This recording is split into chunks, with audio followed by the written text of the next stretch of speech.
بسم اللہ الرحمن الرحیم۔ السلام علیکم ناظرین، میں ہوں جی ایم جمالی اور آپ دیکھ رہے ہیں ڈیجیٹل کے سب سے بڑے چینل نیوز پاکستان کا پروگرام اے ٹو زی۔ ناظرین، آج سپریم کورٹ آف پاکستان نے پنجاب اور کے پی کے اسمبلیوں کے انتخابات کے حوالے سے اپنا فیصلہ سنا دیا ہے، جس کے مطابق اسمبلیوں کی تحلیل کے بعد 90 روز کے اندر انتخابات کا ہونا ضروری ہے۔ سپریم کورٹ کی طرف سے کہا گیا ہے کہ صدر مملکت الیکشن کمیشن سے مشاورت کے بعد پنجاب میں الیکشن کی تاریخ طے کریں، جبکہ خیبر پختونخوا کے گورنر الیکشن کمیشن سے مشاورت کے بعد صوبے میں الیکشن کی تاریخ طے کریں۔ فیصلہ 5 رکنی بینچ نے سنایا، جس میں سے بینچ کے 2 ارکان نے فیصلے سے اختلاف کیا، تاہم 3 ججوں نے فیصلے کے حق میں اپنی رائے دہی دی، لہذا 2 کے مقابلے میں 3 ججوں کے اکثریتی فیصلے نے ملک میں پنجاب اور کے پی کے اسمبلیوں کے حوالے سے جاری بحث اور ہیجانی کیفیت کو ختم کرنے کی کوشش کی ہے۔ اگرچہ حکومت پر لازم ہے کہ وہ سپریم کورٹ کے فیصلے پر مکمل طور پر عمل کرے، لیکن ابھی اس حوالے سے حتمی طور پر کچھ بھی نہیں کہا جا سکتا کہ یہ معاملہ حل ہو گیا ہے یا اس میں ابھی بھی کوئی آئینی و قانونی بحث باقی ہے۔ واضح رہے کہ ابتداء میں یہ بینچ 9 رکنی تھا، لیکن 4 ججوں کی طرف سے بینچ میں بیٹھنے سے معذرت کے بعد یہ بینچ 5 رکنی رہ گیا تھا۔ ان ججوں میں جسٹس یحییٰ آفریدی اور جسٹس اطہر من اللہ نے انتخابات کے سلسلے میں chief justice of Pakistan justice Umar Ata Bandial کی طرف سے لیے گئے از خود نوٹس کی مخالفت کی تھی اور کہا تھا کہ اس سلسلے میں از خود نوٹس بنتا ہی نہیں ہے۔ جی ناظرین، آئیے اب اس مقدمے کی کارروائی اور بینچ کی طرف سے کیے گئے فیصلے پر نظر ڈالتے ہیں۔ آج سپریم کورٹ آف پاکستان میں چیف جسٹس عمر عطا بندیال نے از خود نوٹس کا فیصلہ سناتے ہوئے کہا ہے کہ پنجاب اور خیبر پختونخوا اسمبلیوں کے انتخابات 90 روز میں ہوں گے۔ چیف جسٹس آف پاکستان عمر عطا بندیال نے فیصلہ سنانے کا آغاز قرآن کریم کی آیت سے کیا۔ سپریم کورٹ نے اپنے فیصلے میں کہا ہے کہ جنرل انتخابات کا طریقہ کار مختلف ہوتا ہے۔ آئین میں انتخابات کے لیے 60 اور 90 دن کا وقت دیا گیا ہے۔ اسمبلی کی تحلیل سے 90 روز میں انتخابات ہونا لازم ہے۔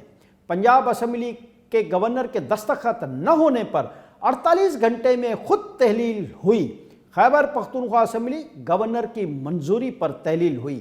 عدالت عظمیٰ نے اپنے فیصلے میں کہا ہے کہ گورنر کو آئین کے تحت 3 صورتوں میں اختیارات دیے گئے ہیں۔ گورنر آرٹیکل 112 کے تحت یا وزیر اعلیٰ کی ایڈوائس پر اسمبلی تحلیل کرتے ہیں۔ آئین کا آرٹیکل 222 کہتا ہے کہ انتخابات وفاق کا سبجیکٹ ہے۔ جی ناظرین، چیف جسٹس آف پاکستان نے فیصلہ سناتے ہوئے مزید کہا کہ الیکشن ایکٹ گورنر اور صدر کو انتخابات کی تاریخ کے اعلان کا اختیار دیتا ہے۔ اگر اسمبلی گورنر نے تحلیل کی ہو تو تاریخ کا اعلان بھی گورنر ہی کریں گے۔ اگر گورنر اسمبلی تحلیل نہیں کرتے تو صدر مملکت سیکشن 57 کے تحت اسمبلی تحلیل کریں گے۔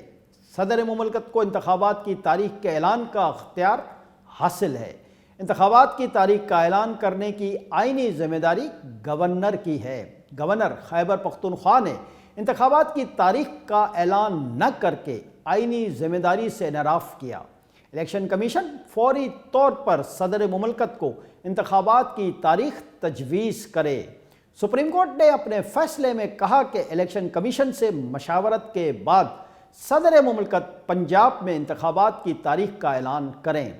گورنر خیبر پختونخوا صوبائی اسمبلی میں انتخابات کی تاریخ کا اعلان کریں۔ سپریم کورٹ نے اپنے فیصلے میں مزید کہا کہ ہر صوبے میں انتخابات آئینی مدت کے اندر ہونے چاہیے۔ تمام وفاقی اور صوبائی ادارے انتخابات کے لیے الیکشن کمیشن کی معاونت کریں۔ وفاق الیکشن کمیشن کو انتخابات کے لیے تمام سہولتیں فراہم کرے۔ عدالت انتخابات سے متعلق یہ درخواستیں قابل سماعت قرار دے کر نمٹاتی ہے۔ جی ناظرین، سپریم کورٹ نے فیصلہ 2 کے مقابلے میں 3 ججز کی اکثریت سے دیا۔ 3 ججز نے فیصلے سے اتفاق جبکہ 2 ججز نے اختلاف کیا۔ بینچ کے 2 ممبران جسٹس منصور علی شاہ اور جسٹس جمال مندوخیل نے فیصلے سے اختلاف کرتے ہوئے درخواستوں کے قابل سماعت ہونے پر بھی اعتراض کیا۔ عدالت عظمیٰ نے اپنے فیصلے میں کہا کہ الیکشن کمیشن صدر اور گورنر سے مشاورت کا پابند ہے۔ 9 اپریل کو انتخابات ممکن نہیں تو مشاورت کے بعد پنجاب میں تاریخ بدلی جا سکتی ہے۔ فیصلہ سناتے ہوئے چیف جسٹس آف پاکستان عمر عطا بندیال نے کہا کہ جسٹس منصور علی شاہ اور جسٹس جمال مندوخیل کا اختلافی نوٹ بھی پڑھوں گا۔ اس موقع پر chief justice of Pakistan justice Umar Ata Bandial نے اختلافی نوٹ بھی پڑھا، جس کے مطابق آرٹیکل 184/3 کے تحت یہ کیس قابل سماعت نہیں۔ عدالت کو اپنا 184/3 کا اختیار ایسے معاملات میں استعمال نہیں کرنا چاہیے۔ انتخابات پر لاہور ہائی کورٹ فیصلہ دے چکی ہے۔ اختلافی نوٹ میں کہا گیا کہ سپریم کورٹ ہائی کورٹ میں زیر التوا معاملے پر از خود نوٹس نہیں لے سکتی۔ پشاور اور لاہور ہائی کورٹ نے 3 دن میں انتخابات کی درخواستیں نمٹا دیں۔ جسٹس یحییٰ آفریدی اور جسٹس اطہر من اللہ کے نوٹس سے اتفاق کرتے ہیں۔ اختلافی نوٹ میں کہا گیا کہ انتخابات پر از خود نوٹس کی درخواستیں مسترد کرتے ہیں۔ اس معاملے پر از خود نوٹس بھی نہیں بنتا تھا۔ 90 دن میں انتخابات کرانے کی درخواستیں مسترد کی جاتی ہیں۔ جی ناظرین، فیصلہ سنائے جانے کے موقع پر سپریم کورٹ کے کمرہ عدالت نمبر 1 میں وکلاء اور سیاسی جماعتوں کے رہنما بڑی تعداد میں موجود تھے۔ فیصلے کے بعد وزیر قانون اعظم نذیر تارڑ کے ہمراہ سپریم کورٹ کے باہر پریس کانفرنس کرتے ہوئے attorney general of Pakistan Shahzad عطا الہی نے کہا کہ بڑی تیز رفتاری سے عدالتی کارروائی ہوئی۔ پرسوں صبح سے شام 6 بجے تک سماعت چلی اور کل بھی 9 سے شام 6 بجے تک عدالت چلی۔ انہوں نے کہا کہ پہلے چیف جسٹس نے 9 ممبرز کا بینچ بنایا۔ 2 فاضل ججز جسٹس یحییٰ آفریدی اور جسٹس اطہر من اللہ نے اختلاف کیا۔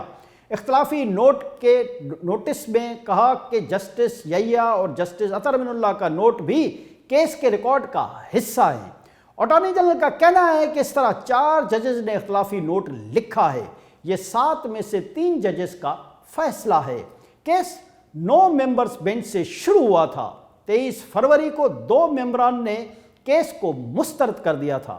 جی ناظرین، اس موقع پر گفتگو کرتے ہوئے وزیر قانون اعظم نذیر تارڑ نے کہا ہے کہ چیف جسٹس نے 2 ججز کے نوٹ کا فیصلہ جان بوجھ کر اس بینچ کے آرڈر میں شامل ہی نہیں کیا۔ آج 5 رکنی بینچ کے 3 ججز نے زمینی حقائق دیکھ کر 9 اپریل سے آگے لے جانے پر مشاورت کا کہا۔ انہوں نے کہا کہ 2 ججز نے واضح کہا کہ جسٹس یحییٰ اور جسٹس اطہر من اللہ سے اتفاق کرتے ہیں۔ 2 ججز نے کہا کہ یہ درخواستیں مسترد کی جاتی ہیں۔ یہ درخواستیں 4-3 کے تناسب سے مسترد ہو گئی ہیں۔ 2 ججز نے خود کیس سننے سے معذرت کی۔ وزیر قانون اعظم نذیر تارڑ نے کہا کہ اس کیس میں نظر ثانی اور تشریح کی ضرورت نہیں ہے۔ جو آئینی اور قانونی بات ہے وہی ہونی چاہیے۔ اس فیصلے میں نظر ثانی والی کوئی بات ہے ہی نہیں۔ فیصلہ واضح ہو تو نظر ثانی والی بات نہیں ہوا کرتی۔ 2 ججز صاحبان کہہ چکے ہیں کہ یہ کیس قابل سماعت نہیں۔ آج کے فیصلے میں 3 ججز نے کہا کہ کیس قابل سماعت ہے۔ اعظم نذیر تارڑ نے کہا کہ عدالت نے کہا صدر اور الیکشن کمیشن مشاورت سے انتخابات کی تاریخ دے۔ ہمارا موقف ہے کہ یہ پٹیشن 4-3 سے مسترد ہو گئی ہے۔ میری نظر میں تشریح طلب اور نظر ثانی کی ضرورت ہی نہیں ہے۔ اگر کسی کو اختلاف ہوا تو جا کر تشریح کرا لیں گے۔ مسلم لیگ نون کے رہنما کا کہنا ہے کہ صدر مملکت نے ایک فیصلہ تھوپ کر واپس لیا۔ صدر کے وکیل نے خود کہا کہ صدر نے اختیارات سے تجاوز کیا۔ پشاور ہائی کورٹ میں یہ انتخابات کا معاملہ زیر التوا ہے۔ صدر مملکت نے آئین کی خلاف ورزی کی ہے۔ ان کا مزید کہنا تھا کہ صدر نے اپنی آئینی ذمہ داری پوری کرنی ہے یا پھر پارٹی ورکر بن کر فیصلے کرنے ہیں۔ فاضل جج صاحبان نے فیصلہ دیا ہے کہ ہائی کورٹس فیصلہ کریں۔ انتخابات کی تاریخ اور انعقاد ہمیشہ آئین کے مطابق ہوتے رہے ہیں۔